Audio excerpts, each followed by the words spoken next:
on our side.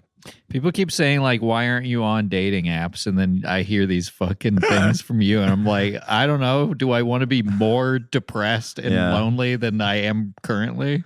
Yeah. Do you want to be more depressed and lonely than you are currently, but with the feeling of like going, the feeling of playing a slot machine at a Vegas casino that you might find love? Or do you want to just feel a baseline feeling of loneliness and spare like the extra stimulation? Yeah, I don't want to I don't need my fears to be confirmed. No. That everyone outside of my dear friends, including my 2 podcast co-hosts, are bug brain scum that need to be eradicated from the earth in order to save the planet. Yeah. And this is actually a good segue into my announcement. I'm retiring from the podcast to basically start working on a project that is going to change the world as we know it. Is that true? Just put it that way. Really? Can you say more? What's the project? Well, it involves a lot of fertilizer and ball bearings. Interesting. And pressure cookers. He's going to plant a metal tree. Julian, you should have been at my thrift store like 2 weeks ago. I could have hooked you up with all 3 of those things. Well, I'm going to be driving my U-Haul through North Carolina on my way to some capital cities. So.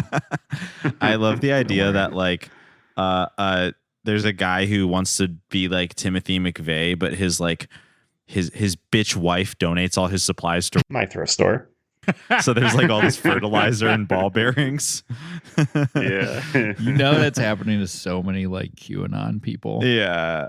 I don't know why you keep these in the garage. Yeah.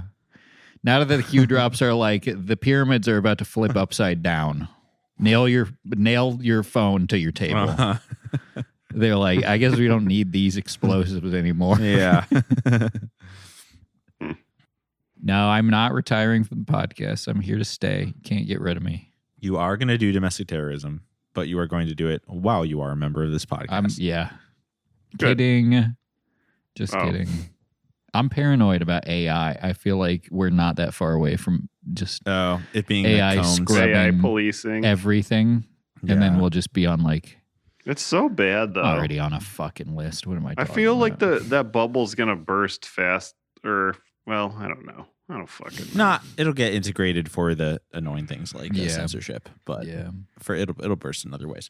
Yeah, it'll be a different way we're not thinking of. That'll be stupider than that. Yeah. I don't need I'm a member of the DSA. I feel like that's all the government needs to lock me away for the rest of my life in probably 6 months. Dick Suckers Anonymous. Yeah. That's the thing. I'll be a political prisoner. Yeah, right. Because it's not the Democratic Socialists of America. It's the Dick Suckers Anonymous. Well, they're going to name the Dick Suckers. Name the dicks. Shall we talk about this film? Please. I'm so excited. Oh man. Wait, first of all, Ash, how'd you think the podcast sounded without a certain voice there? I actually meant to say I thought it was a really funny episode. I think you two did a great job of recording without me. Which I haven't missed an episode in years, but I had to this week. But I thought it was extremely funny. Could not help but notice that I was called a pedophile twice before the 20-minute mark. I looked at the clock. I didn't say you were a pedophile. I looked at the clock when the second mention of me being a pedophile was, and I believe it was between 20 and 25 minutes. But hey, listen, that's what it's all about. When you're not there, like you're not there. You accept. Why do you think I have perfect attendance on this podcast? Except 99% attendance. The reason is because I know when you're not there, you can't control the narrative. You guys know that I don't listen to the podcast ever because I've never commented on the hundreds of times I've been called a pedophile when I'm not on the show. Yeah. Basically, when one person isn't there, the other two do a social bonding experiment where we call the absent member a pedophile. It's just part of being friends. But I thought it was great. I thought you kept it as on topic as you possibly could for the movie Hope. Yeah, this is difficult. I actually was thinking, like, while I was listening to it, I was like, you know what? They're doing a pretty good job because this movie is crazy. It's like there's like 3 plot points. It's super depressing. Yeah, totally. Yeah, sorry for all the NFL talk on that episode, but honestly, it's the movie's fault. No, literally, it's the movie's fault. Also, I like us leaning into. We're called Boys Bible Study. Yeah, for a reason. That's right. You know? Almost for the boys. I'm trying to think if I'm literally looking at my notes to say from Hope, because I was going to be on the episode and I had to cancel. I literally don't have anything to add. I wrote down like 5 bullet points, and they're all just like very silly things said in the movie, like hopeless is flying Spirit Airlines with your daddy. Which is a really good burn. I forgot about that line. That line is very funny. I think you mentioned it in the show. Yeah, you mentioned it in the show. Dropped it in there. But we have an incredible movie this week. Yeah. I was on the edge of my seat watching this movie. This was I watched this earlier today. I thought I had seen it before, but I was wrong. I was thinking of a different Stephen Baldwin movie because this is a movie you're never gonna forget. Really? No. It was incredible.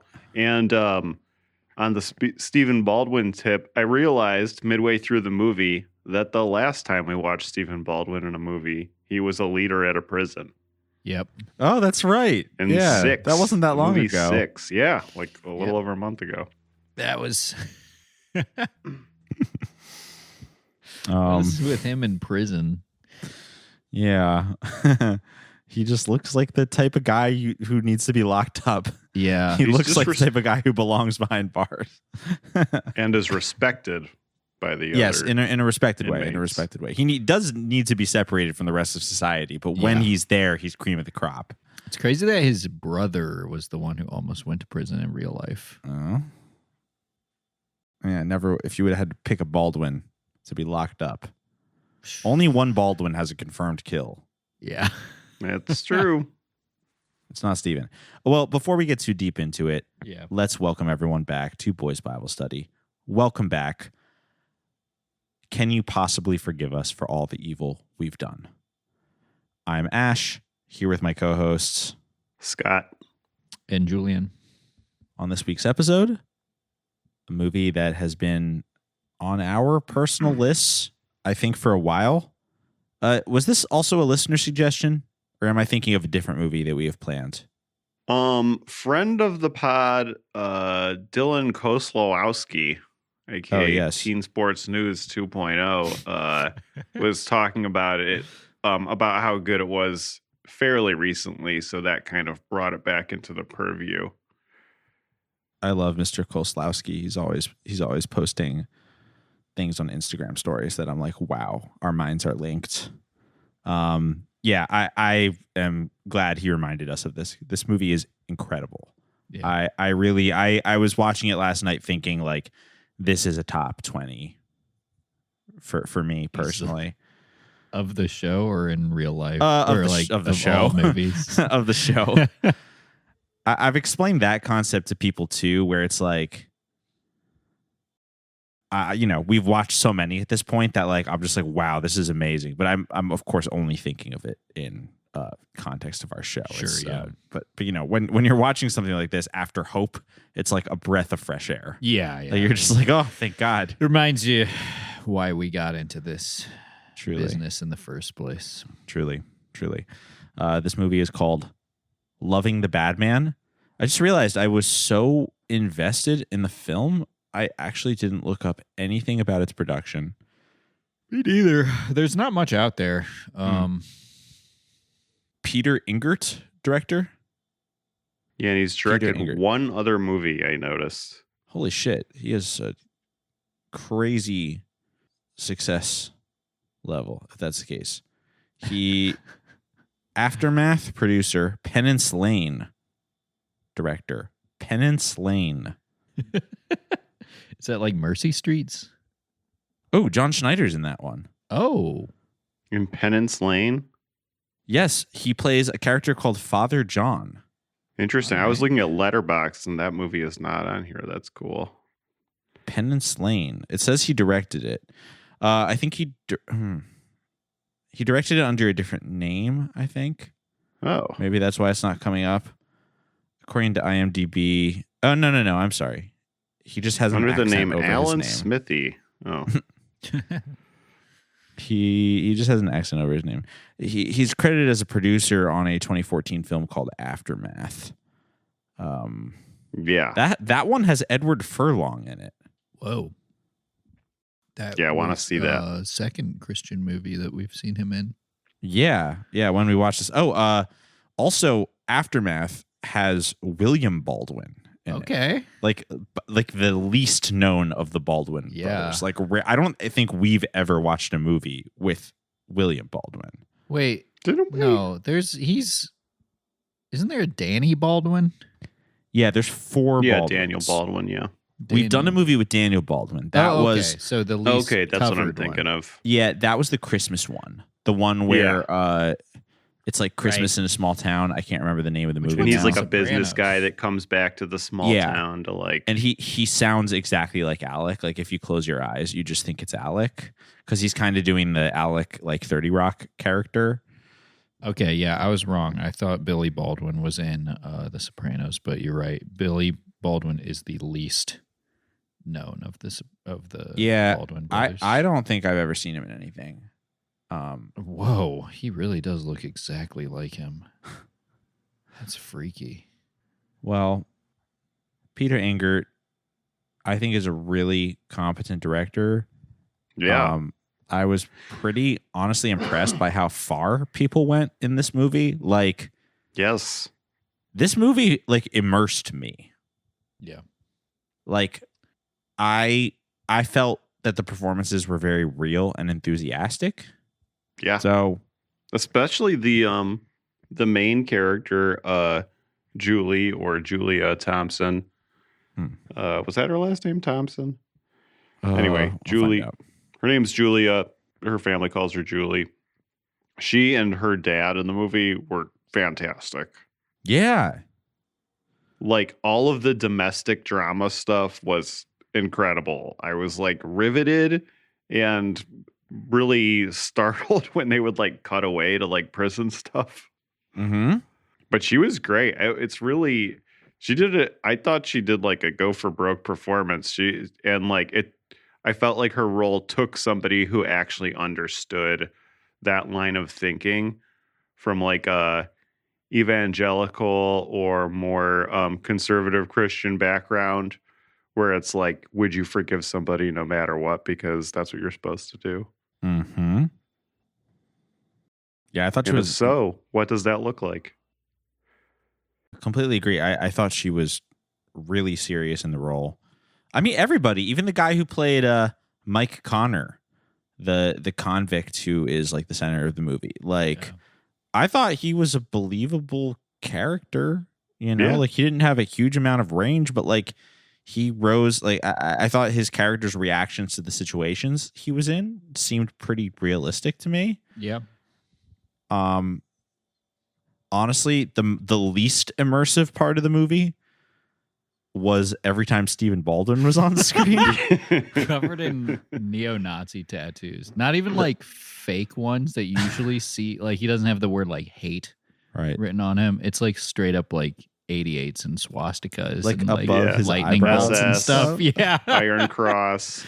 It's like very jarring to see. You know what's insane? On the DVD cover, he is on the bottom of the DVD cover, a picture of him, a close-up of his face. The 8s are kind of like smudged out, so you can't tell what they are. And right next to his face is the Dove family approved logo. That's so cool. Which, like, okay, what is? I used to think I knew what that stamp meant. Now I'm not sure. After watching this movie, I totally agree. Yeah.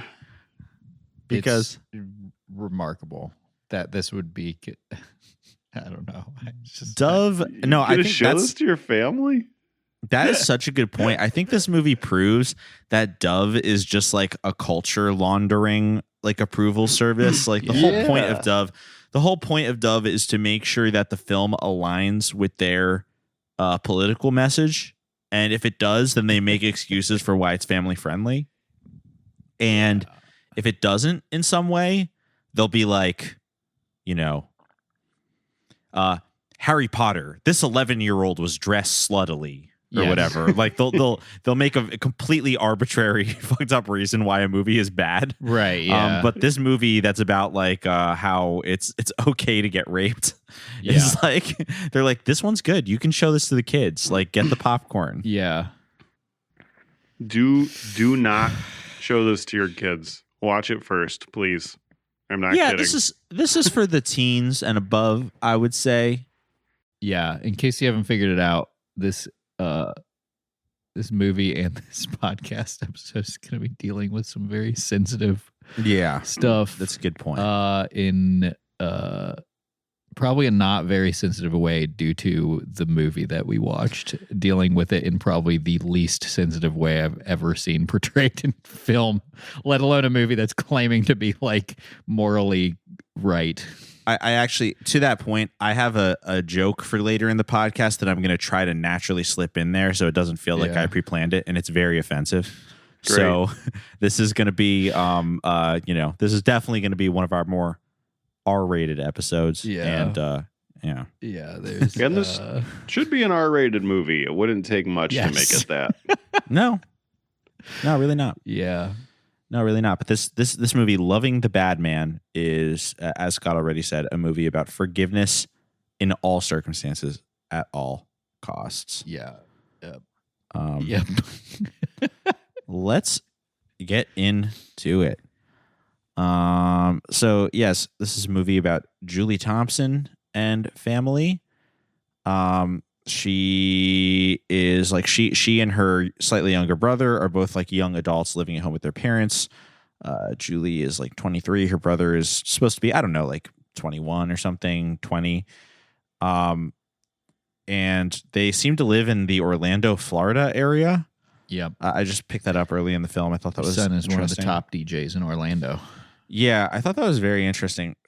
Their son is like trying to be an Orlando DJ, and like in the first scene, like shows his nipples at the breakfast table or whatever. And I was like, what is going on in this movie? This movie is already very strange. The dad like doesn't approve of his DJing, but the son kind of takes it in stride. I thought this movie was very well cast, as we were talking about earlier, and even like Stephen Baldwin and his, even though he's like a little ridiculous, it like works for the role. I thought the son was like in the wrong movie. I know. Like there was like some conservative Christian boy who like wandered onto a stoner surf comedy, and like this is the guy who showed up for Loving the Bad Man. Yeah. Although he was like improvising clearly, and I thought his jokes were pretty funny. They landed, but that was very strange. Yeah, to be the comic relief in a rape movie. That's the thing. Nobody else was. Movie. That's the thing. He was comic relief in a movie that did not call for that. No. It was crazy when the baby was born and he was like all excited. The dad is like mortified. Oh my it's God. Fucking so weird. It was really weird. So weird. It was really, really weird. Really intense. You can tell this is a movie made by people who have never experienced this kind of event in their lives or know anyone who has. Yep. Right. They haven't experienced this kind of event, but they have done the what if, would you forgive no matter what scenario in their heads for a long time.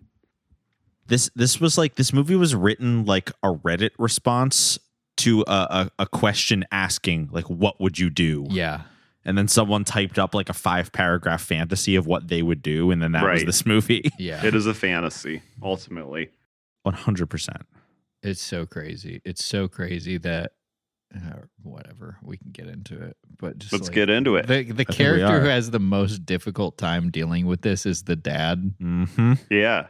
Which is like, I feel like there would be more than one person who was having a difficult time dealing with this. I agree. I'm not saying it's surprised that it was the dad or it should have been someone else, but it seems like everybody kind of moved on from this pretty quickly. I totally agree. Yeah. He's the only one. The mom could have been more upset. But so Julie starts she is like perfect, basically. She's like super nice, super friendly, really good at her job. Everybody likes her at her job. She's like assistant manager at the supermarket. And family thinks really highly of her. She's like openly Christian, tells people she'll pray for them. I was just gonna say, her family is not as Christian, it seems. Like, they say grace at the table. You know, they probably went to church, but she's like the Christian one. She's like she's the devout one. She's like a Turning Point USA style Christian in like a Christmas and Easter Christian family. Yeah. It's also like, does that exist, do you think? I wonder. Maybe, probably somewhere. This type of like Christian? Maybe nowadays, probably because it's so easy for people to be like fall into like an archetype or whatever. Yeah. Because of the way like all of the information is presented to you, like constantly, it's easy to just fall down like a wormhole, but like, or rabbit hole. But like, it's strange to me that you could get to be that devoutly Christian when your family is like not that like. Oh, I could see it. If you live in a wealthier suburb and you go to a big church with lots of people who don't have money problems, then like you can totally end up in this lane and be like this and genuinely see, if you're looking for the positive, stay in like a positive mindset, because by just shifting and looking that way, you really don't have to look at much negative stuff or darkness in the world.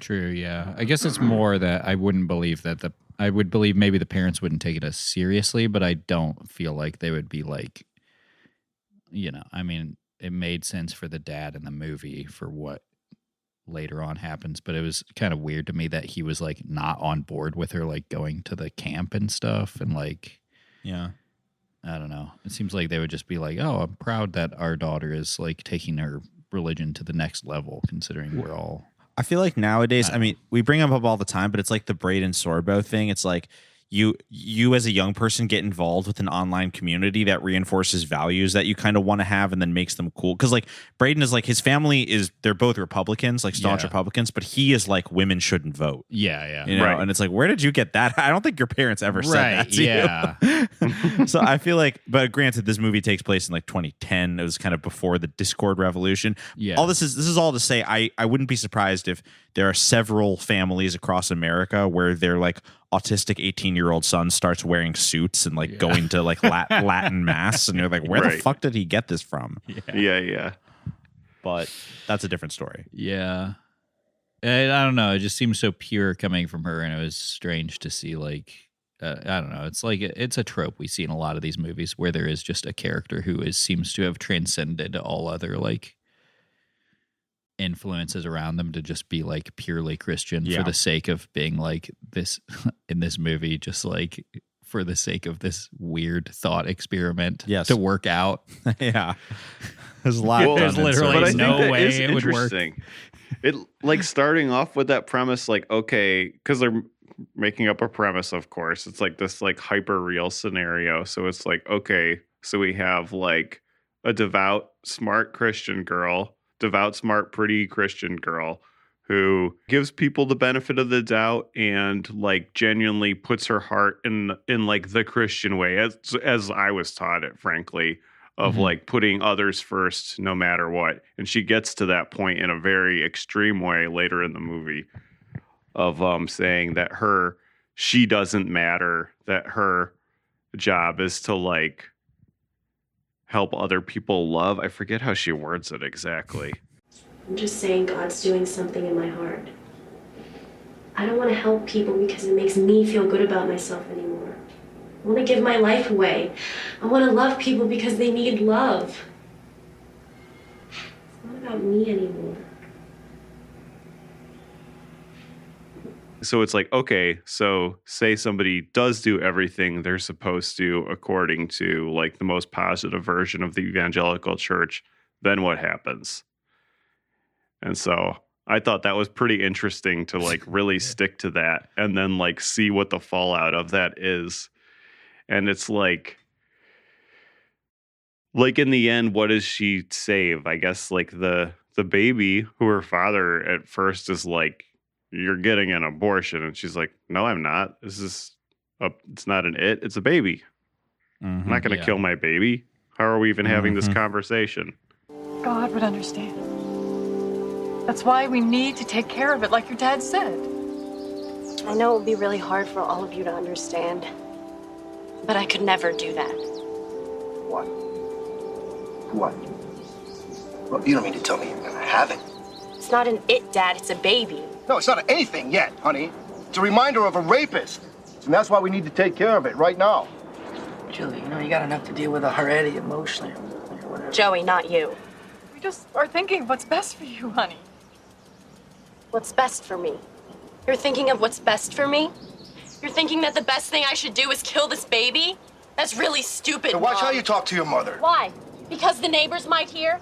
They might find out that the Thompson girl's pregnant? Watch yourself, Missy. Julia Thompson is pregnant from a rape, and she's having the rape baby. Julia Thompson! I will not tolerate this in my house. Oh, so you're okay with me murdering this baby, but you won't tolerate me raising my voice? The way they make this scenario work the way they want to is to have like the most perfect Christian person ever. Yep. Yeah. And it's just like, well, yes, if you were this type of person, then yeah, this would be okay for you. But they also make it so like just slowly everybody is just like, yeah, I guess we're all cool with it. Mm-hmm. Mm-hmm. Everyone. And the only conflict is that there is a random white power gang that is like, the only conflict is a character just so happens to be in the middle of a race war. Yeah. If that wasn't happening, then everything would be perfectly fine. I'm now imagining Yeah. What millennials are so antinatalist because they're like, I just couldn't imagine having a baby while Helter Skelter is going on. It's just like, and if he had just joined one of the gangs, he would have been fine. I wasn't going to jump right to this, but I have written in my notes, if I went to prison, would I have to strategically join a white power gang? Well, Like what? Obviously, those are not views that I hold. I think that's very obvious. Yeah. But what if I was there and, everyone wanted to touch on me? Yeah. Would I have to get give the it up 88 to tattoo? everybody? I was thinking about that watching this too. I was like, I don't know. I would have to really be like, I'd have to turn up the charm a lot. Mm-hmm. I think I would try to just be like, come on, guys. Like, I don't know. You'd be making How people can I laugh, choose? Julian. All your You'd be gangs are fine. so nice. Exactly. You'd be saying Yeah. things like that. And they'd be like, all right, you're pretty funny. I'd be I'd be doing the laundry and shit and be like, Yeah. No, I think so hey, too. fellas, just keep me out of it. Do whatever you want. Just keep me out of it. No, I agree. I think I'd handle it the same way I handled middle school and high school, which is Yeah. just say, kind of absurd things that disarm people and make them Yeah. like me. Exactly. And, We would, all three of us would be fine. We'd make our The own pod- gang. We'd yeah, be the fine. podcasters, the podcast power gang. Yeah. Ooh, Everybody yes, would be like, podcast oh, power. Wait, why do I know your voice? And Yeah. we find out everybody in prison listens to Boys Yes. Bible Study. Yeah, Yes. we'll get killed loved by the your improv episode on comedians. 6 and Loving the Bad Man.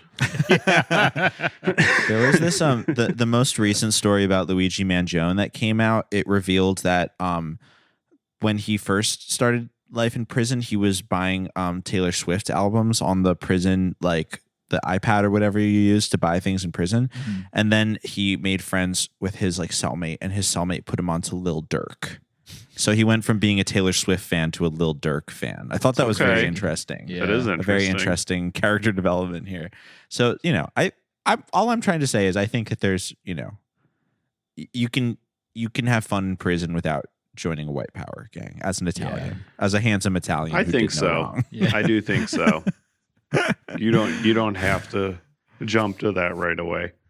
It's No, you really don't. fun. The movie made me think about so many other things than what it was trying to make me think Mhm. about. Like, I was really pondering, like, where does the prison system come into play in this thing of like forgiveness? Like, obviously the guy did something very, very bad, like horrible. At least once. He is a bad this man. is one thing I thought about. So like he rapes her. We have nothing. We have no reason, and he's barely remembers it, right? Yeah. Because he's like blackout drunk and just Right, we should talk angry. about that in a second. So like, and it's established earlier he has a drinking problem because his boss is yelling at him. He's a mechanic, and his boss is yelling at him about drinking on the job, and it's clearly been an issue. So like at some point in the movie, I was like, how do I know this is the only rape he's committed? Most people wouldn't follow up and be like, here's your beautiful baby. Mm-hmm. Yeah. And they also say multiple times when they're about to arrest him, like, who knows how many times he's done this and stuff like that. Well, it's like jazz. It's about the rapes you don't commit. Yeah. Oh my God. But it was So also true. like what I was thinking was like he did something horrible. He obviously has a lot of issues. Yeah. And he is, spoiler, eventually murdered in prison. Yeah. As seemingly like presented as this is the result of doing something bad. But although, it's like, really, it's the result of Julie visiting him, but we'll get to that. Yeah, we'll get to that. Yeah. We'll get to that. Which, hey, wouldn't have happened if he, he wouldn't be in prison, but also maybe he would be in prison for something else and not. Who knows? Right. The way the prison works in this scenario is so bizarre to me because it's like you are supposed to be forgiven immediately for doing something horrible, yet you're also supposed to be punished. And your form of punishment is not supposed to, like, the man obviously needed help in a lot of ways. Doesn't excuse what he did. Yeah, and to be, restricted from the rest of society in some way. Yeah.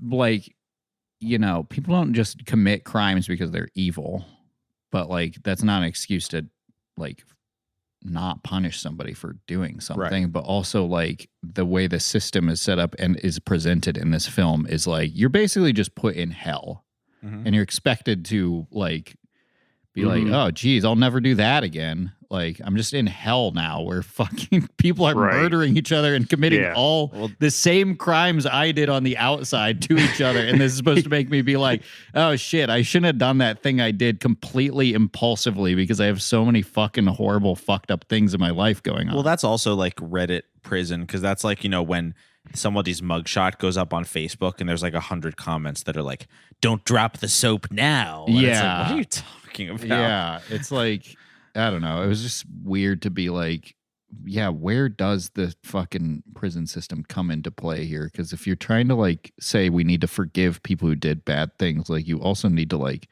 have present a better system for rehabilitating them. Yeah. Or just even like presented the best possibility for him being rehabilitated in this situation because he meets an older guy who's a mechanic right away who looks out for him. And the guy immediately gets him in the shop, the prison shop. And that's like probably the closest thing he would get to being able to rehabilitate because I do think, although I think a lot of the things people go to prison for, I tend to think that if you are somebody who puts yourself in scenarios where you're out of control and then violent without even knowing it, you probably do need to be set aside from society in some restricted kind of way. from society. Yeah.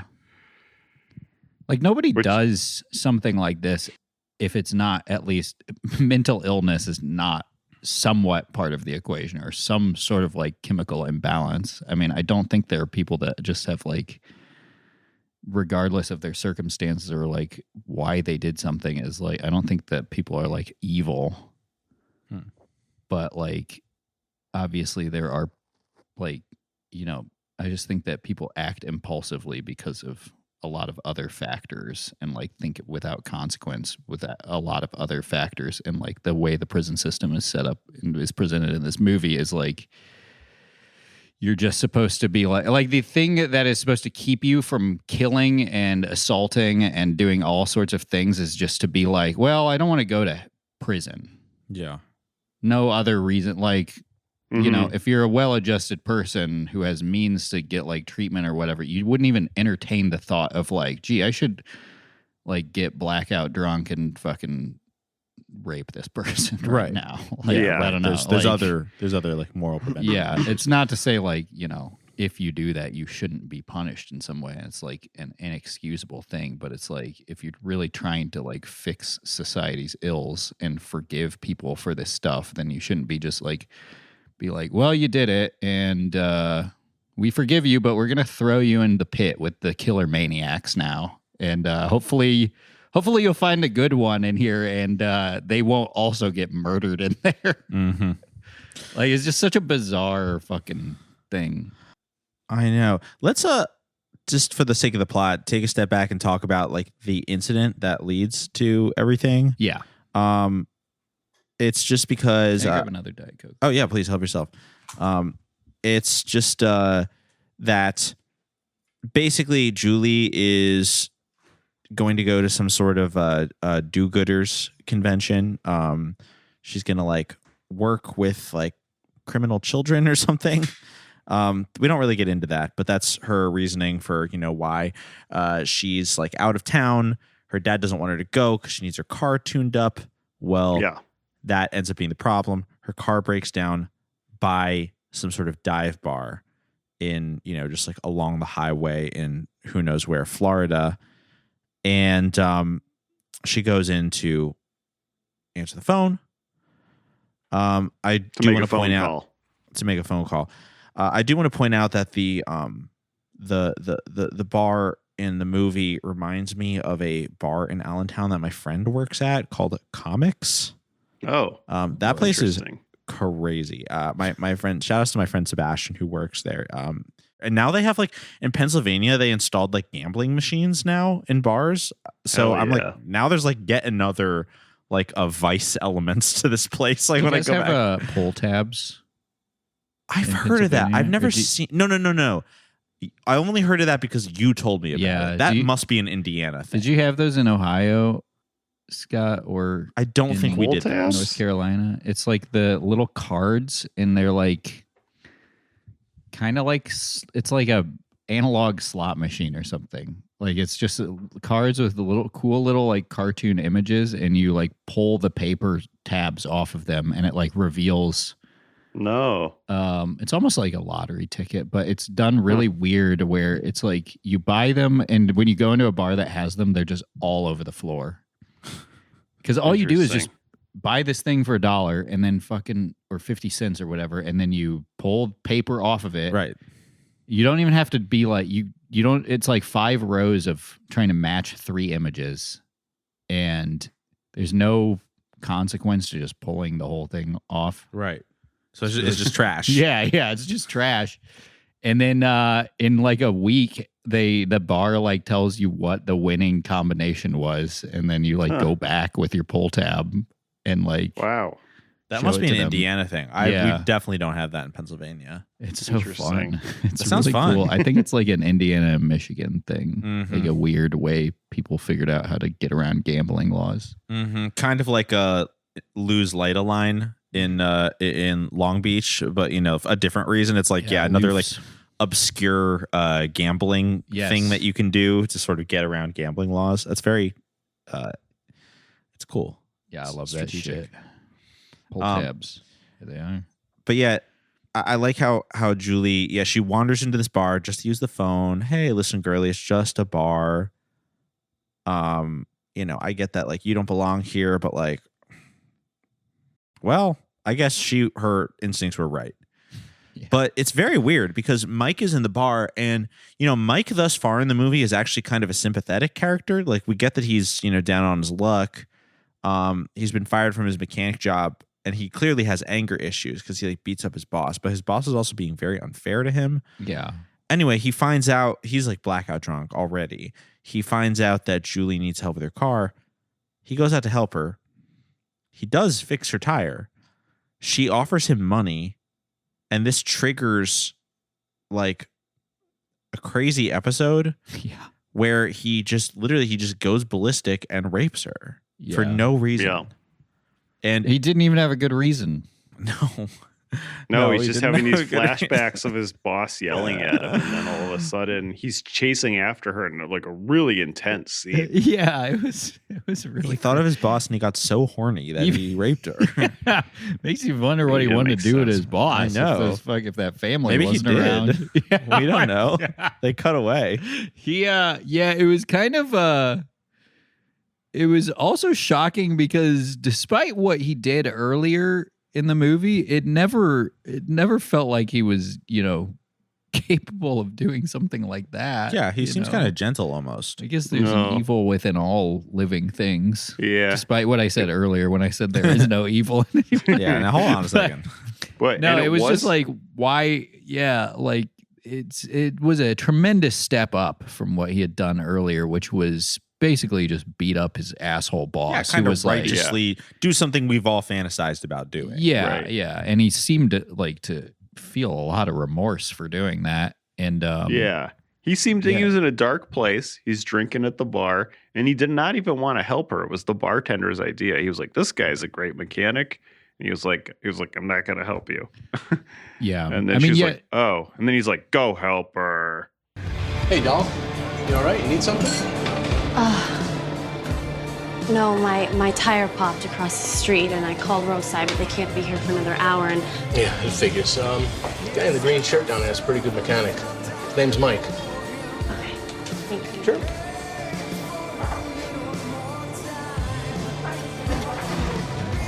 Excuse me, sir. The bartender said you were a mechanic and that maybe you could help me with my car. It's only a flat tire, but Go I've to never someone really- else. Mike, help the girl out. yeah. I mean, it's one of seemingly countless problematic things in this movie to present like somebody who is.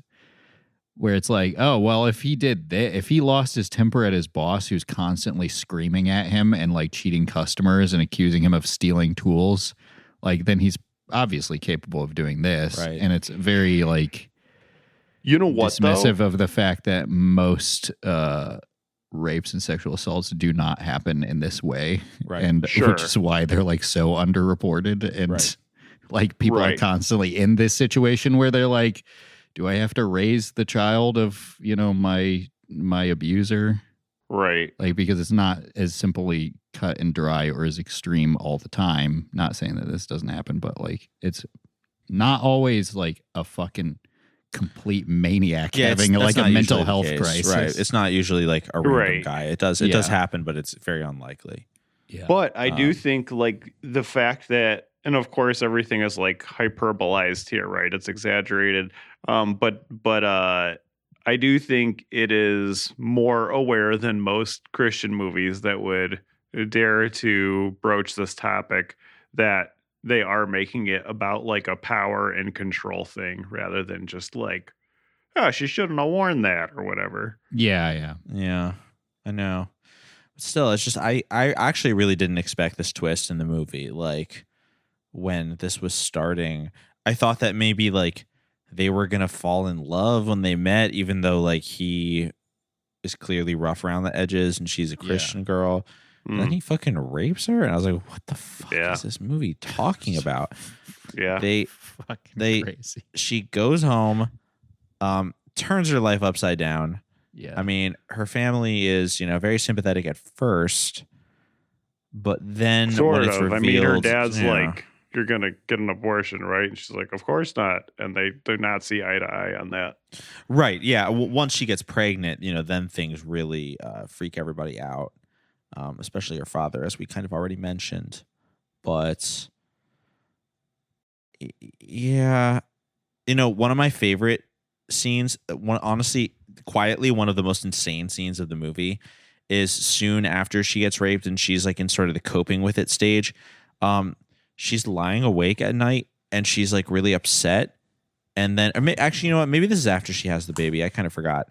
But she's lying awake at night, really upset. And then she like aggressively scrapbooks, and then it makes her feel better after seeing like a wall decoration that you get from like Hobby Lobby on her wall. She like becomes inspired to maniacally scrapbook until 4 a.m. Yeah. Yeah, and it's like that's her coping mechanism. What Girl, I get think up. what did she do with is she brought the scrapbook to prison like the next day, right? Mhm. To show the guy who is the child's father, like, this is your family now. You're part of this family.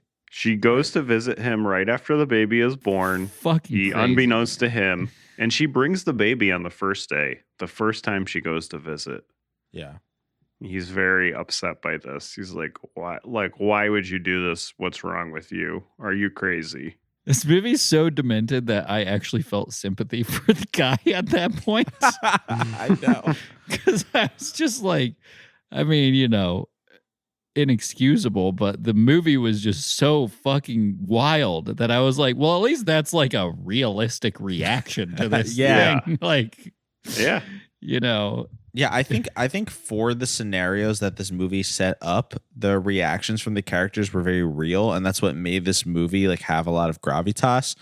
The problem is that this whole movie is insane. Like the plot of it, it seems very, very unlikely that this woman who, after suffering this trauma and then makes the decision to carry the child because it goes against her morals to have an abortion, she then, her hobby for the rest of her days is to drive to the prison every day to have a relationship with her rapist because he's the father of her child. It's also, and like, she's not even trying to make it like a relationship.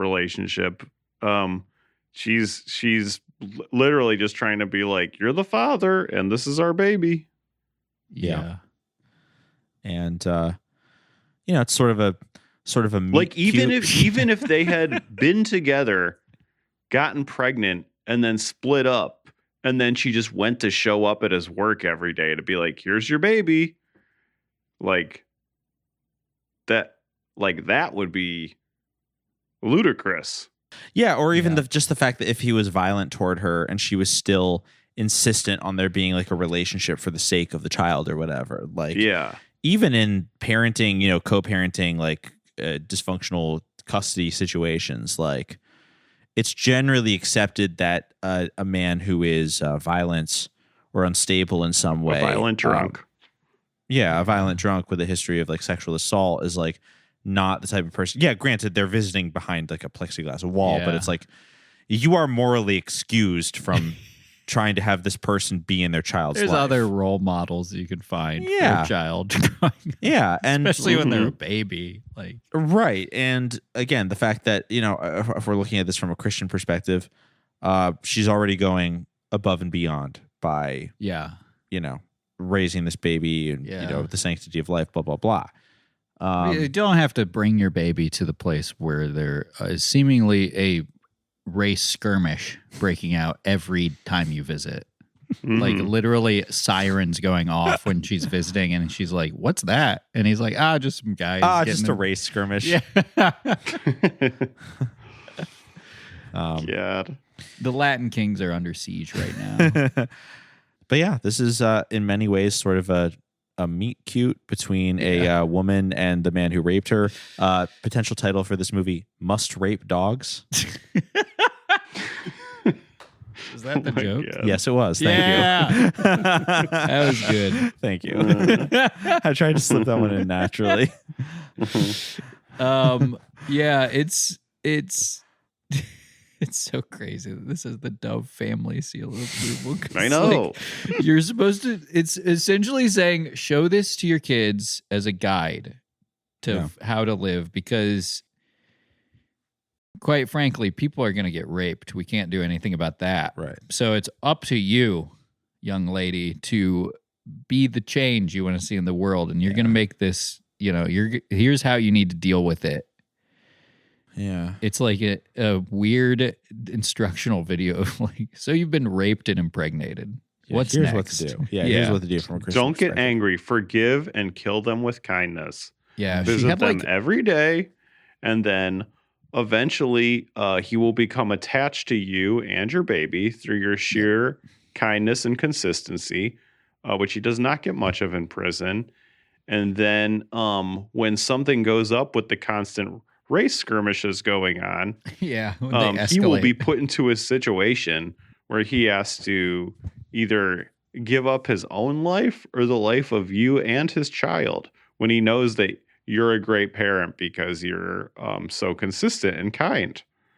Yep. Did you notice the biblical allusion? So she is supposed to be a Virgin Mary archetype. Mm-hmm. She is a virgin. Now, of course, when she's raped, she technically has had sex, but she is a virgin who gives birth. That birth brings out a sacrifice for the good of the rest of the prison. That's when Mike, gives up his own life.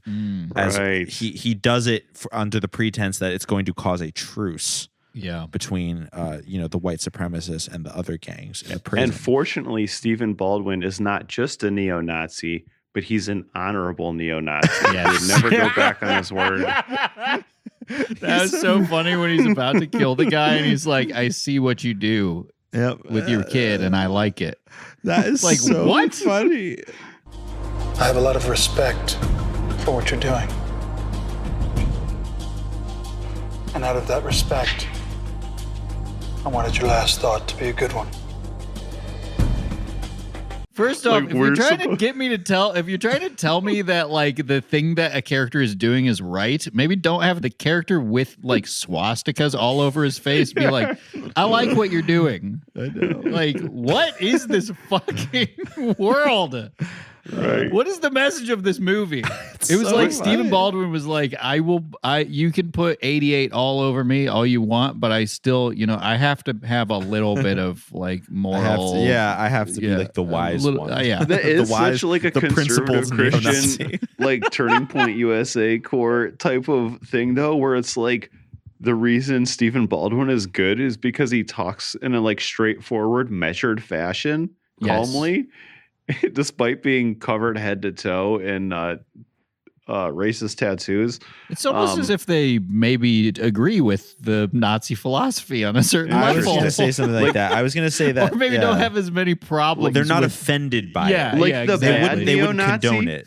The crazy-eyed neo-Nazi is bad because he's like a little unhinged. Like that's the difference. It's not like you hate races who aren't you. Yeah, that's not an issue. I would argue like critiquing this movie from a racism perspective. I would argue that the way that they portrayed Stephen Baldwin's character shows not exactly a condoning or sympathy with neo-Nazi. Actually, I think sympathy is the right word for it. There's an idea of like, well, he just doesn't want the races to mix. Like he's not violent or anything. Exactly. Just because he literally has 8 and 8 tattoos above both of his eyebrows. Yep. Well, as long as he's not being violent, he's not saying other things like they have the other younger neo-Nazi just walking around saying things like "kill the spade" or whatever. Yeah. And it's just like, Jesus okay. Christ. And like they're just like saying you gotta all be this careful crazy. with some of the stuff you quote. It's from the movie. I don't know what to tell people. We gotta kill the people. We gotta tell people what's going on in this movie. Yeah.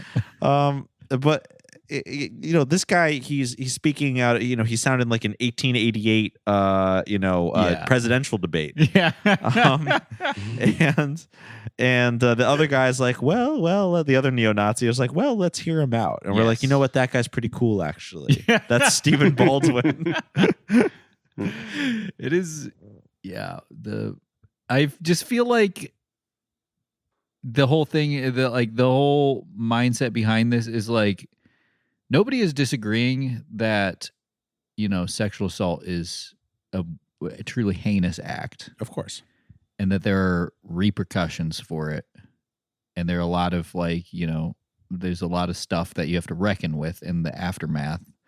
But with the neo-Nazi saying like, I approve of the way you're living your life and the way you handled this situation makes me think that the hierarchy of like things that are important to viewers of this movie may be different for everyone, where like maybe the like Nazi ideology is like more troubling than raising the child with like without the criminal father in the picture or whatever, to put it in light terms. Right.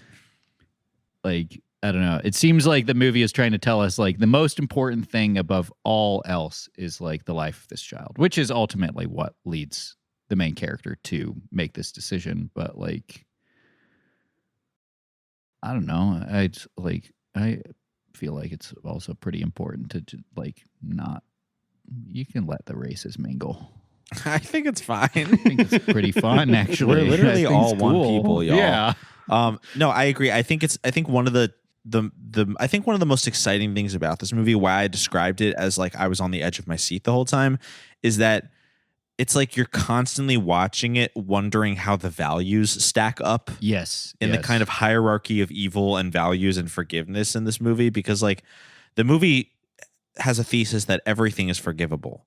Yeah. Yet clearly there are many things in the eyes of this movie that are not forgivable. Yeah. Like abortion, for instance. That's less forgivable than rape. Yes. By the story told in this film. Being a, like we were just saying, being a like ardent neo-Nazi is forgivable as long as you're like have like some sort of code of honor. Right. Like, right. It's just like, you just need a as code long of as honor. you follow a set of rules, even if it's the ones that you made up. Yeah. Yeah. Yet, as you said, certain things are unforgivable, which is in total contradiction of the entire lesson of the movie. That's why this movie is like very fascinating. Yeah. I did think like they killed the other neo-Nazis so quickly. I was like, where's his redemption? Or because there's like when what was the guy's name? Mike, the main Mike is the main character, the main rapist. Because when he's dying, they show. I thought this was like a great shot too. When he's dying, he's like looking up at just some like cold light as it's like fading out, basically, like up on the ceiling. And I was like, where's the other guy's viewpoint? Is he not a human? Does he not bleed? No, he's not, because the movie just decided that he was evil, which is... He was an evil neo-Nazi, not like the other ones who have a code of ethics. With three-dimensional people. Yeah, very, very strange. And, you know, it's the hypocrisy that just drives me crazy with these movies. That's unforgivable. That is, yes, exactly. Wait, for loving the Hippocratic man. Loving the hypocrite. So this is a bit off topic, but I did want to point out, I was just absentmindedly scrolling through IMDb, and I looked at the cast, and the actor who plays Manny, who's like the really kind of like just genuinely like handsome head of the Latin gang in the prison. Yeah. Mm-hmm. So his artist photo on IMDb is just his like splayed out nude torso, and all you see is like his nipples, and if you expand it, it's like him in bed just covering his penis with sheets. That's awesome. And he looks really good. And I, for some reason, I just had to click on it. I love that the prison was just cast with all guys like this. Yeah, with the guys when from the like fight breaks out and they're doing like spin around kicks at each other. And stuff. That was awesome. Like, but I wanted to point out this actor, his name is Pedro Moreno, and he might genuinely be the most famous person in this movie. He was in so many telenovela episodes. Wow. Oh, interesting. He's been in. Now, I can't tell you if these shows how popular they are. I really don't know about this, but I can tell you he's been in near 1,000 episodes of telenovelas. Whoa. Like he was in 150 episodes of La Viuda de Blanco. He was in 265 episodes of Una Familia con Suerte. Oh. So what does that mean? A lucky family? A family with luck. Yeah, Okay. A lucky family. That sounds fun. It tells the story of a humble family taken in by a wealthy businesswoman after the head of the family saves her life. Okay. Cool. So kind of like a Beverly Hillbillies situation. Yeah, I think you're right. Yeah. Los Hillbillies de Beverly. He was also in 150 episodes of El Rostro de Analia. Whoa. But this is just to say, like, he is by far the most experienced actor in this film. He's been in so many TV episodes. Yeah, that's so cool. It is cool. I had no idea. at my previous job, I worked with a lot of interpreters, especially like Spanish language interpreters. And there was one guy who was like always come in and didn't give a fuck about anything in kind of like a way that I admired. He wasn't like rude to people, but he clearly had other stuff going on. Sure. And then one day I just like randomly Googled his name because I had to like write down, I had to like take note that he was like in the proceedings. And I Googled him, and it turned out he was like a successful actor in like South America and stuff. Like he was in like huge movies where he would play like, not, he wasn't like lead or anything, but he was like a character actor in like huge movies. Wow. And like this was just like the thing he would do between. Yeah. That's so interesting. Like, he wasn't, I wouldn't say he was famous, but he was in movies with like A-listers, like people who I recognized. Wow. It was crazy. Interesting. I was like, no wonder this guy doesn't give a fuck about any of this Yeah, stuff. he's like, I'll just go make a movie after immediately this. like going on his phone and calling his agent like whenever we took a break. I was just like, this guy's kind of an asshole. Did I get the courtroom drama? Yeah. Yeah. And he was really nice. He was like a chill guy, but I was always kind of just like, why? How do you just like not give a fuck what anybody thinks? And it's like, oh yeah, because you're like fucking acting with literally can't like Gail Garcia Bernal or whatever. Oh wow! Like as like the fifth billing in one of his like a historical epic with him in it. I'm just like, oh shit, that's awesome. You gotta step outside of our bubble. I sent the photo of Pedro Moreno to the chat. Oh my god, that's so cool. The way it would cut between what I genuinely think were fantastically done scenes of family domestic drama, dealing with the fact that she is choosing to raise this baby and treat her abuser in this way, it would just cut between that and then like just be like Mike in the shop in prison. It was like, what the fuck? Like, why did you cut already? Can we get back just to remind me that like he's just a guy? It's crazy how little work everyone had to do to overcome this thing. Like, well, that's the other Julie thing. just had the I almost scrapbook for 2 hours and she was over it. Yeah, she had like 2 bad days, and then she was like, "Yeah, time to forgive." But she's perfect Christian girl. That makes sense to me in the context of this. But like they could have entirely dealt with the domestic nature of it and not dealt with the guy at prison. They could have had the only scenes with him in prison be when she goes to meet him in prison, and I think that would have been better.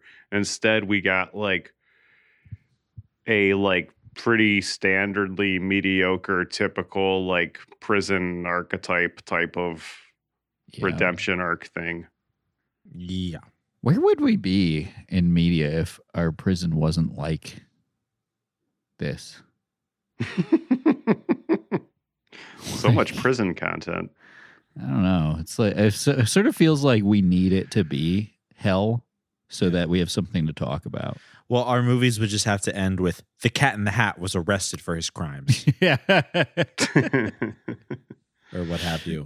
And then we don't actually show the prison. Yeah. Scene, yeah. Because it's fine. It's should we talk about the coworker who was? Yeah, I'm glad you brought that up. Like, absolutely, the dad seemingly had to do the most amount of mental gymnastics to be comfortable with this situation, and it was only possible because Julie's horny, also Christian coworker, like came over one day and was just like, "Come on," and the dad was like, "Okay." Yeah, another person in the movie who just takes like a bizarre stalkerish like special interest in another person. Yeah. Specifically Julie. I mean, Julie's kind of doing that with her own rapist. But this guy's very interesting because he's like a cast member from the Book of Mormon or something. Yep. He also works at the supermarket, and he also happens to be like a very like devout, like fundamentalist Christian. He looks like he hosts what is probably the most popular podcast in America. Like you'll listen to a podcast, be like, what the fuck is this? Top of every comedy, 1 billion queer views. lifestyle, current events podcast charts, and then you see the person and they look like this, and you're like, I am going to blow my brains out. Yeah. he was a bad. He was bad in his own way. He was a bad man in his own way. Loving the bad man in his own way.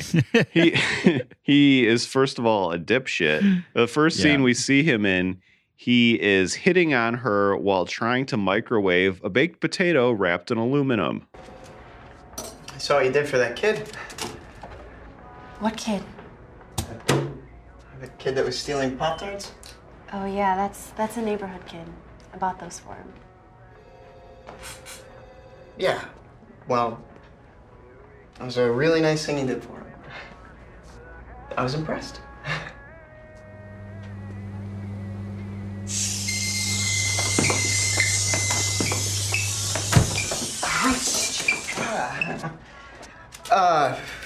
Listen, I'm not really much of a dating guy or anything, but I just thought it might be kind of fun to go see a movie or get some coffee or whatever. I thought that was so fucking dumb. Like, maybe he was just nervous, but whatever. Come on, dude. He's an idiot. He could have burned that whole fucking store down. Also, like, this is your boss? You're hitting on your boss while microwaving a baked potato? Like, yeah, it's pathetic. That's what she wants, though. Yeah. That's a lesson of this movie. That felt like the most forced thing to me. I bought like where her head was at through like the whole so movie. Than the rape. Yeah. Yeah. Yeah, because it was like, this guy's supposed to be the one now? Like, come on.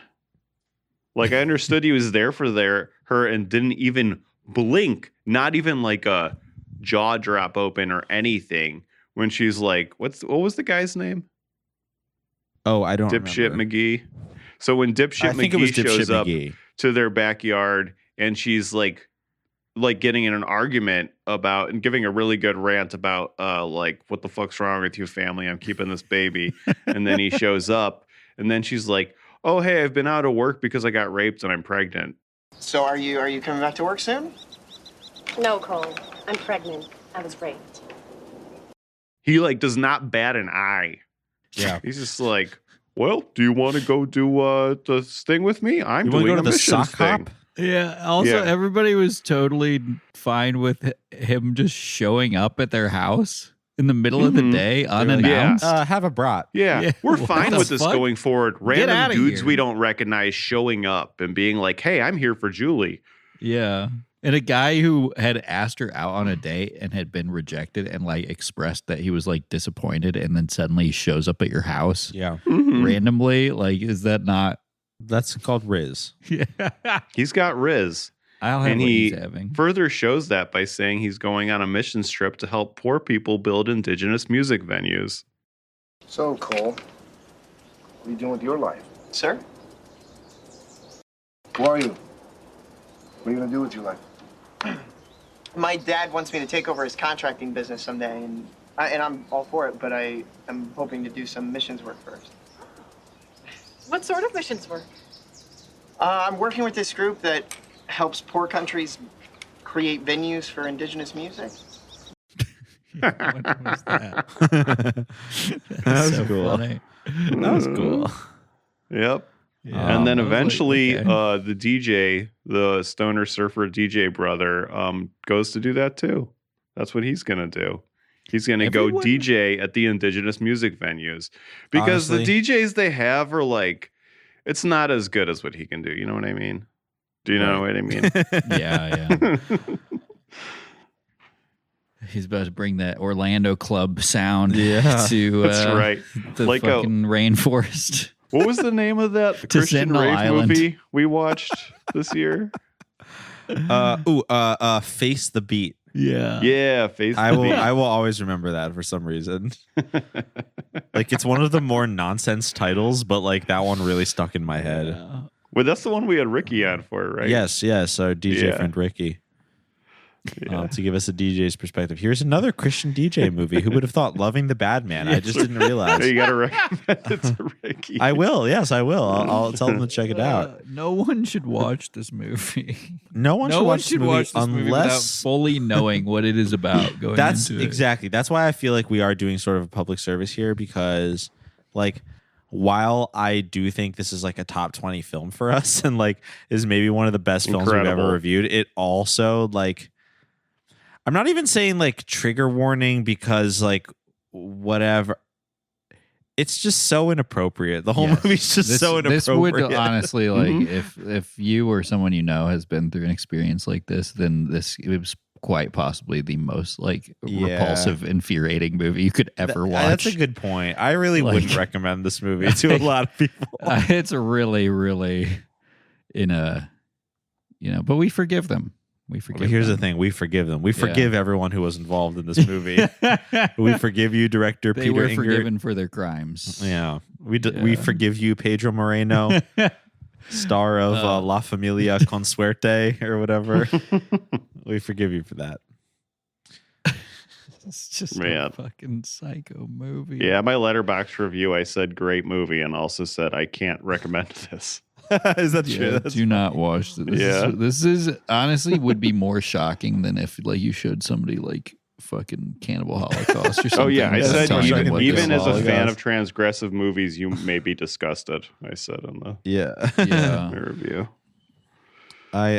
Mostly because it's like they're not trying to shock you or anything or do it for like they're like literally telling you like this is how the world should work. It's tough, but it's so horrible. Gotta forgive. I really liked. I know I'm mentally not well because forgive so hard they get murdered in prison. Yeah, I know. It was also nice how everybody in the movie ended up where they were supposed to be. The bad people were killed. The good bad people were killed, but also forgiven. The baby got to live. The dad came around. The fucking stalker coworker was like, he got promoted because the shitty boss had a stroke. Died. And so the natural replacement, Julie, who they made clear was great at her job, was out of the picture, obviously. It was so funny. I was like, I know they were painting this guy as a bad person, but my knee-jerk reaction was like, I was so mad when the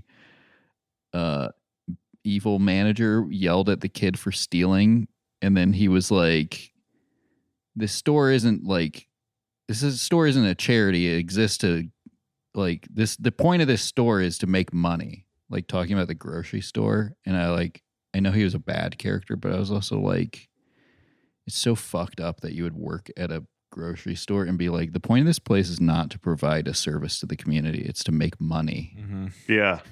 Like, whatever. He had a stroke, so he got what was coming to him. Yeah. So, and one of the few things that I agreed with in the movie. Mm-hmm. Yeah, that's fair. But really, he got a stroke because early on he said, Julie, this religious zeal thing is getting a bit annoying. Right. Tommy lives on my block. He goes to First Assembly with me. Right, Tommy? Yeah. Julie, come on. You're my assistant manager. We're on the same team here. Why are you defending this little turd? I'm not defending him. I'm buying him some Pop-Tarts. Okay. Julie, this religious zeal thing, it's getting a bit annoying, frankly. Save Mart exists to make money, not to save souls. I mean, right. Clock it. She was wearing her Jesus flare at the Smart and Save. Yeah. She was wearing a large button on her uniform that said "Got Jesus" in the "Got Milk" font. While she was working. Like you would get in trouble for something like that in Orlando, Florida. True too. She probably would have got a raise for doing that, a bonus. Not from this boss. That's why he had to go. No. Well, he was a gay Orlando person, so he was... Yeah. There is the war between the conservatives and the gays in Orlando. Yeah. Yeah, he was like sucking off the Orlando DJ trade. That dynamic was happening there, I think. Yeah. To get one more in before he the Dick Sucker Anonymous. Dick Suckers Anonymous. I'm about to fly out to DJ an indigenous music venue. All I'm asking for is one night. on the DSA app. I am so excited to play this mashup of Lights by Ellie Goulding and Stupid Ho by Nicki Minaj to the citizens of Sentinel Island. Oh, yeah. I was thinking with the whole DJ thing, too, there was a point where I was like, man, this dad is like in pure purgatory. Like he has to raise his grandson, who he literally like screams as a bastard and yells at her to get out of the house at some point.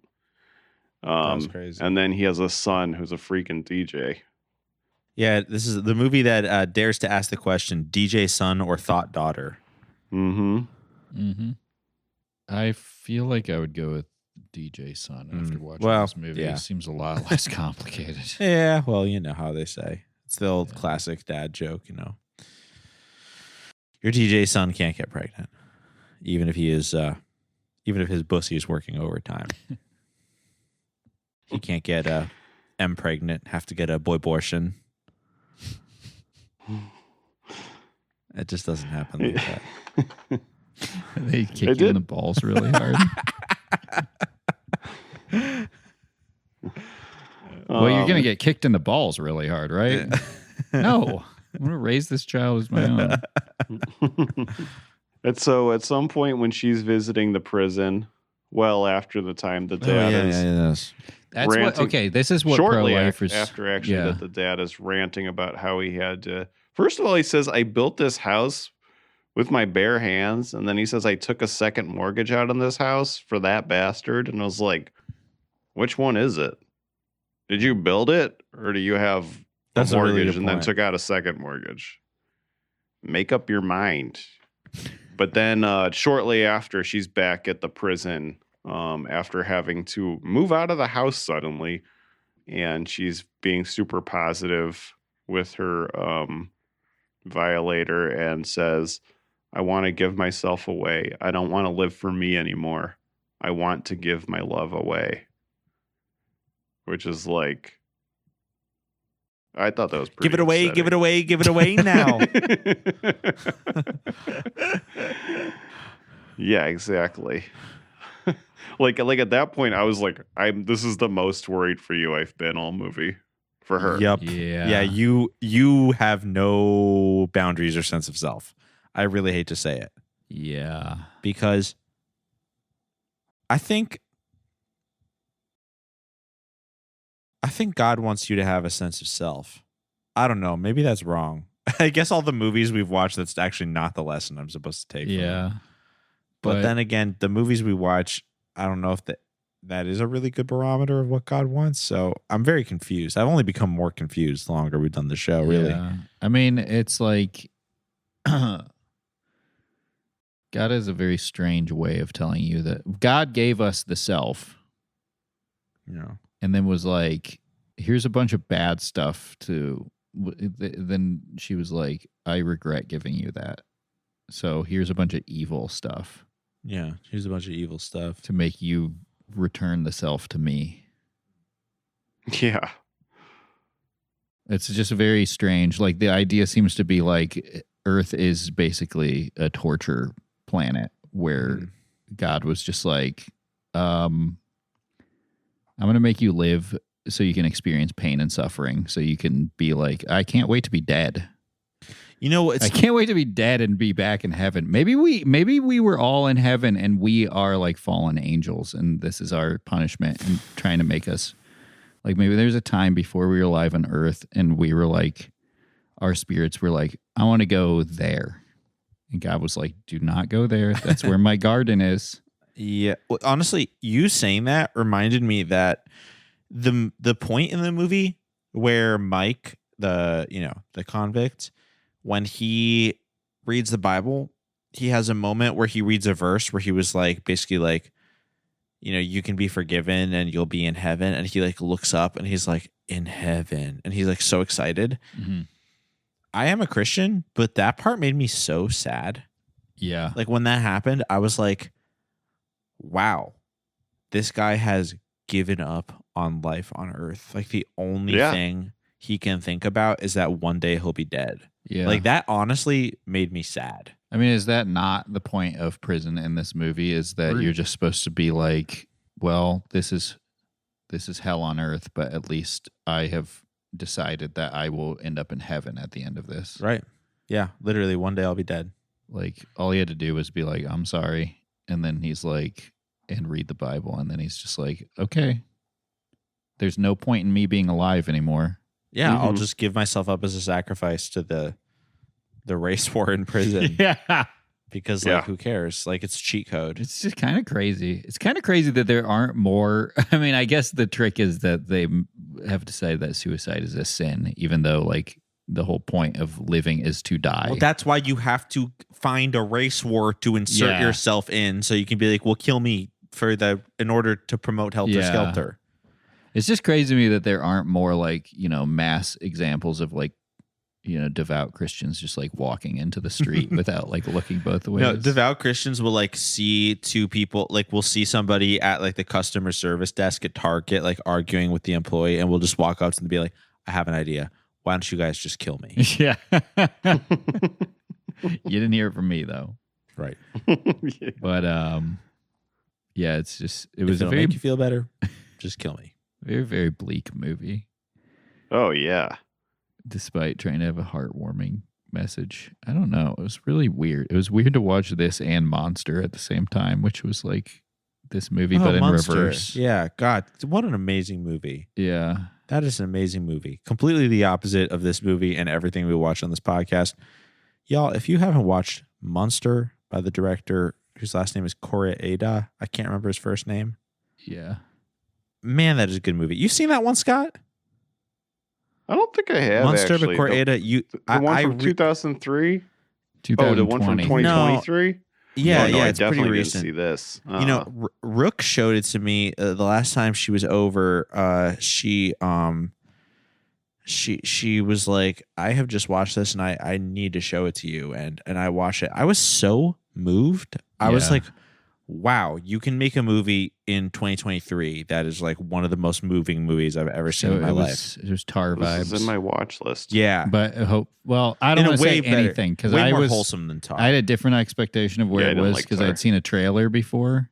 I love Tar, and I was so glad that I didn't like look into anything beyond I didn't know that because it's so don't I had read never anything. Don't. I had never heard of it. I didn't know a single thing about the movie. Rook was just like, we should watch this right now, and I was like, okay, if you say so, and we watched it, and I was blown away. Yeah, just expect the unexpected. Yeah, expect the unexpected. I will say that the one thing the only thing I'll say about it is that like, I think if I had read the plot, I would have worried it would have been like too dramatic or whatever of a movie, but it was so watchable and like great to watch. Yeah, yeah.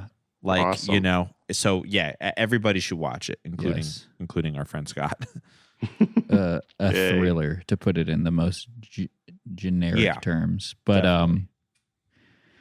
Yeah, it was just funny because, I just left this movie with the complete opposite feeling, and like, I mean, I'm only bringing it up because I watched it literally a day before I watched this movie, but it was still like, it was just strange to see, like, I don't know. It was like that movie was, ended up being about so much, like, similarly, like punishment and life and like death and like darkness within you and like forgiveness and all this stuff, and it was like left with the exact opposite feeling and watching this movie. Life. Okay, remember that fucking fascist checklist like a year ago that I found on Twitter? Yeah. That was like how to tell if a movie is good or not, and there was like 17 points, and one of them was like, does it affirm life or does it like disregard life? Okay, Monster affirms life. Yes. Loving the Bad Man literally says you should die. Yeah. Like you would be better off if you were dead. Like that's like a theme of this movie. And both are great. Ugh. So what now, Liz? So what now? So what we're trying to say is there's no way to judge art because these are all amazing movies. Yeah. They're all perfect. They're all forgiven. They're all forgiven. That's right. Yeah. That's right. But will we be forgiven for watching this movie? But That's is the list forgivable? But is the list forgivable? The answer is that's sadly where, see, if you're making a list is unforgivable. Mm-hmm. And checking it twice, doubly unforgivable. Don't even get me fucking started. Because that's where we started to lose our way. It used to be about Jesus and Christianity and stuff, and now it's about the fucking list and checking it twice. Mm-hmm. And what do? If you're bad, you don't go to hell. You don't go to prison where you fucking belong. Right. You get a lump of coal. Right. You can press that into a diamond. Yeah. Or warm yourself. A train with it. There's so much stuff you could do. This is a punishment. Learn to work together Industrial with the Revolution. others who have gotten coal. Warm yourselves. Here you go. Create bad energy. Person. Yes. Bad person gets coal, starts the Industrial Revolution, starts the technological revolution, creates the internet, which leads to climate the change. chip. Creates climate change. Well, and the chip, the New World Order. Oh, boy. This is where it all went wrong. The Tower of Babel is happening right now. Pastor Really Gazowski, snowballs. Pastor Gazowski creates the living chip. Yes. And we're on. And then we're back on track. And we're on. And But we're back. Warning. Possible Antichrist flag. He had a list. He had an 8-fold path. An Antichrist warning is in effect. Yeah. And 8's one more than the number of God, 7. So he thinks he's better than God. Everybody thinks 6 is the Antichrist number. Oh. This is fucked up. We're going 6 suggests that you know that you're one below God. And 8 6 makes it sound like you're above God. And 6 is the name of a movie starring Stephen Baldwin. Yes. And in this movie, he had the number 8 tattooed on his forehead. Yeah. Wow. And who ate 9? 7. That's right. Yep. That's how powerful God is. That's why God doesn't even care about 8 at the end of the day. Lest we forget 6, 7. Because he's like, motherfucker, I ate 9. I'm not worried about you. I don't even know you. I ate 9 for breakfast. And you're coming at me saying you're 1 better than me? No. Motherfucker, I'm already on to 2 better than me. Man. And this, Stephen Baldwin role, it really is funny thinking about his role in this compared to his role in 6, because he's basically the same guy, except in one, he's like the de facto Christian pastor in the prison. And then in this one, he's a neo-Nazi leader. Yep. Who was constantly doing race war stuff. He had the same code. He had basically the same code of conduct. Yeah. They were both Christian. Mm-hmm. Or I don't know. I guess. I didn't even clock just how much there is to unravel with the neo-Nazi being like, I like your style. Yeah. And it being clearly us supposed to assume that, like, oh yeah, this guy, he knows what he's talking about. Like when you're showing this to your family and your kids, like because it's is your reaction approved. Yes, is your reaction supposed to be like, oh, that's so sweet? Like, I want to see, like, I wish this had like a study guide, like one of those question. I bet someone's made at it the end of it where it's like, that would have been good. So what did you make love the bad man? Unfortunately, all that was on the DVD was like a prison ministry interview, so I didn't even watch that because I was like, this was the rare time where I was like, please give me extras. Yeah. Did you watch it? No, just because I could already tell where it was like just trying to like shoehorn in a like prison ministry thing. Like that's not the part I could care about. Sorry. That's also not the point of the movie. No. It seems like it was like they were like, well, we kind of fumbled it with the whole like rape thing. So let's make the extras about the prison ministry. It feels like there's 2 different types of movies going on, right? Prison ministry didn't work in this movie also. Like the minister was killed and also the one guy who liked him was killed. Yeah. I like to think of all the Christian prison movies we've watched, like The Firing Squad, where they just wander freely and then like every 3 weeks somebody's shot. Which is also the same deal in 6. Yeah. And then there's this movie where prison is literally like like Warden Charles Manson presides over it, and like there's probably some others we've watched, but you know. To this movie's credit, they have to stay behind the bars. Yeah, that's an improvement in some ways. Do you remember? I thought this was a movie we watched, but it was The Butterfly Effect. Do you remember the prison and the butterfly effect? Yeah, that was awesome. It was kind of similar to this one, wasn't it? Where he was like had to decide which gang he was going to join. Yeah, I think you're right. And then he like kicked them in the balls or something when he was like, "I'm going to suck your guys' dicks" or something. Remember? Yes, it's a crazy movie. Yeah. Like so much happened in that movie. I only watched it for the first time like earlier this year, but yeah. Another recommendation.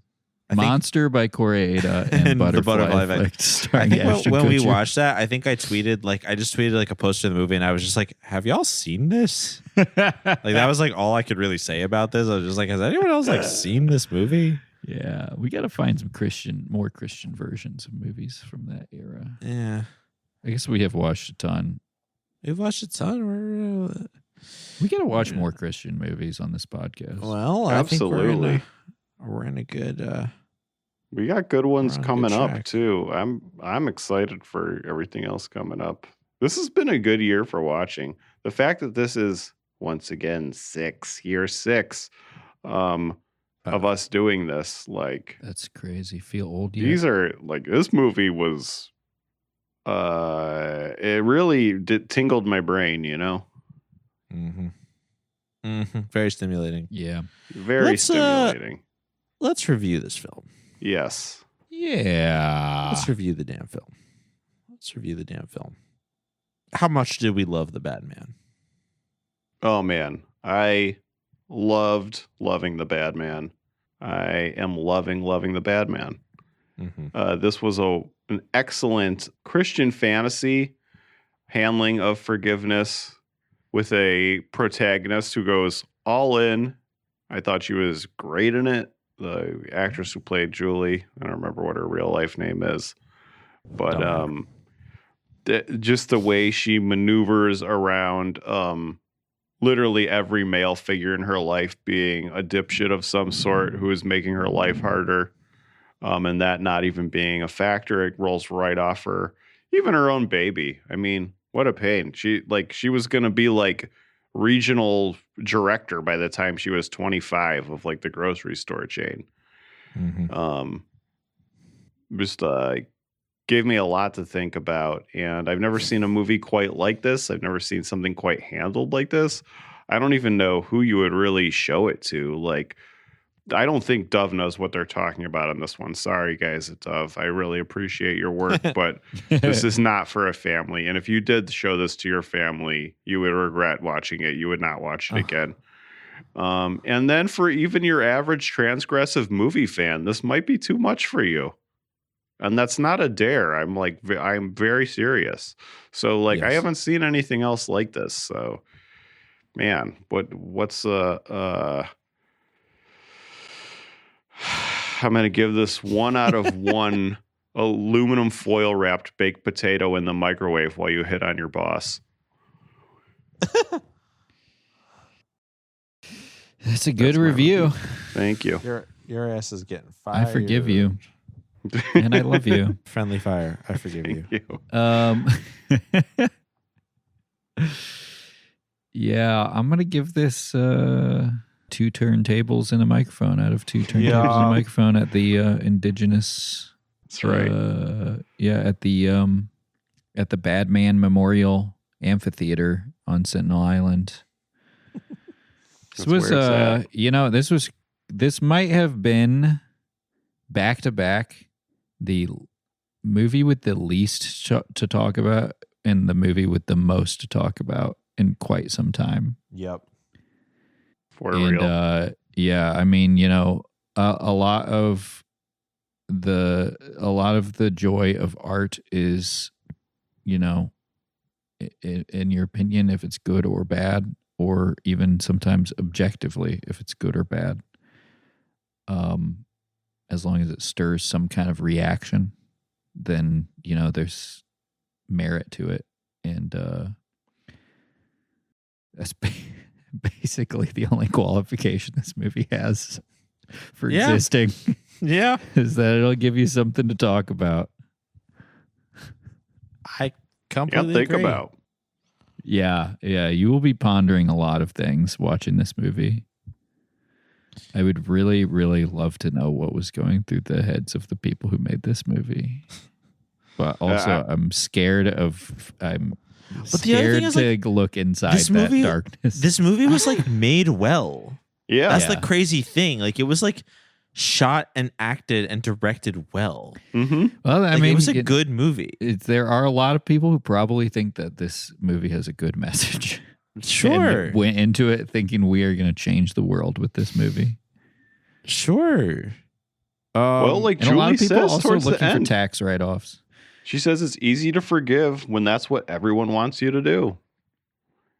Yeah, and not so easy to forgive when it's something that's insane to forgive for. That's crazy. Yeah, but I get what she means, I guess. I myself am going to have to give this movie one manic 4 a.m. scrapbooking session. Yep. Because that's all you need to just shake off all that trauma in your life. Yeah. Highly recommend.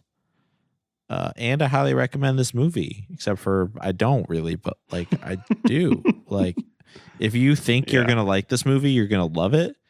And if you think you'd rather not watch this movie, then don't watch it. Like you're right. Right. Yeah. No matter how you feel, you're correct. Yeah. If you made it through this whole podcast, then you probably have already decided if you want to watch this movie. Yeah, definitely. Definitely. But I'll say I will be watching this again. Unquestionably. Yeah. This is a cannot recommend and a highly recommend at the same time. Yep. Absolutely. They're actually, we're getting in the weeds here on time, but one quick complaint I have. My only real complaint for the movie. During some hospital and prison montages, there's inappropriate like pop rock, pop punk kind of music playing like 3 different times. Yeah. And it was like, what are you? She's like going to get like turn in her rape kit, and you're playing like this like upbeat like Christian pop punk. You have access to instrumental music. Yeah. Anyway, only complaint. One of my first note, literally the first note on my notes is opens with diegetic music like Eyes Wide Shut, because the first scene in the movie is Christian pop punk, and then it's revealed that the father is listening to it on his headphones while he's weeding his garden. That was great. That was sick. And I was like, why? He's the first character we meet in the movie, by the way. He's the real main character of the film. Like not Julie or Mike, her offender. It's literally about the father, and we know this because he's the first shot of the movie, and he's listening to Christian pop punk, not AI generated Christian pop punk like the movie Leap by Chris Tempel, the new movie Leap. This is real.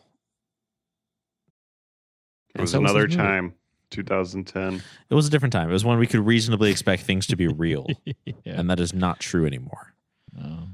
Well, you know what is true? Our love for this very unique film, Loving the Bad Man. And we are grateful to everyone who listened. You are not bad people. But if it's your first time here, go to boysbiblestudy.com. Check out all of our free episodes. And if you'd like even more episodes of Boys Bible Study, patreon.com/boysbiblestudy has all of our bonus episodes, just $5 a month or more. We'll give you access to 6 years of bonus content. Lots to listen to. Also, special thanks to our patron saints at the $20 tier, Nicole, Marissa, Jeff, Mark, and Alex. Thanks so much for your generous support. And our outro song is called Oh My God by Mary.